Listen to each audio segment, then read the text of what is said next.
Waheshimiwa wabunge, Waheshimiwa wabunge, uteuzi wa Waziri Mkuu wa Jamhuri ya Muungano wa Tanzania.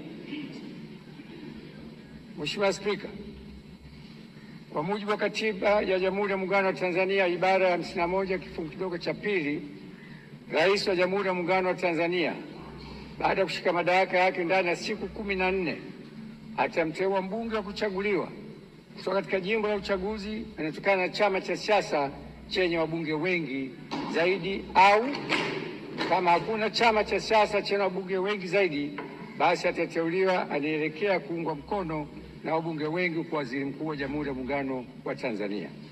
Hata hivyo, Waziri Mkuu atakayeteuliwa hatashika madaraka hayo hadi uteuzi wake umethibitishwa na Bunge kwa azimio tukaungwa mkono na kura za wabunge walio wengi.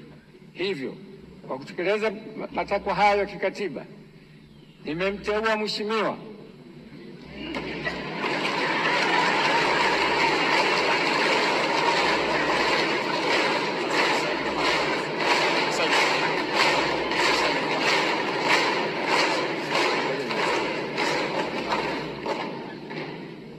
Daktari Mwigulu Lameck Nchemba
Waheshimiwa, naomba tukae.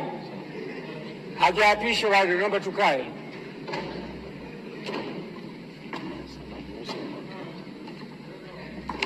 Sasa namruhusu mwakilishi wa Mheshimiwa Rais aweze kurudi kwenye majukumu mengine.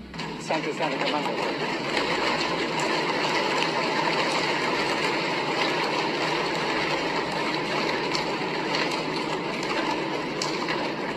Hivyo, kwa kutekeleza matakwa hayo kikatiba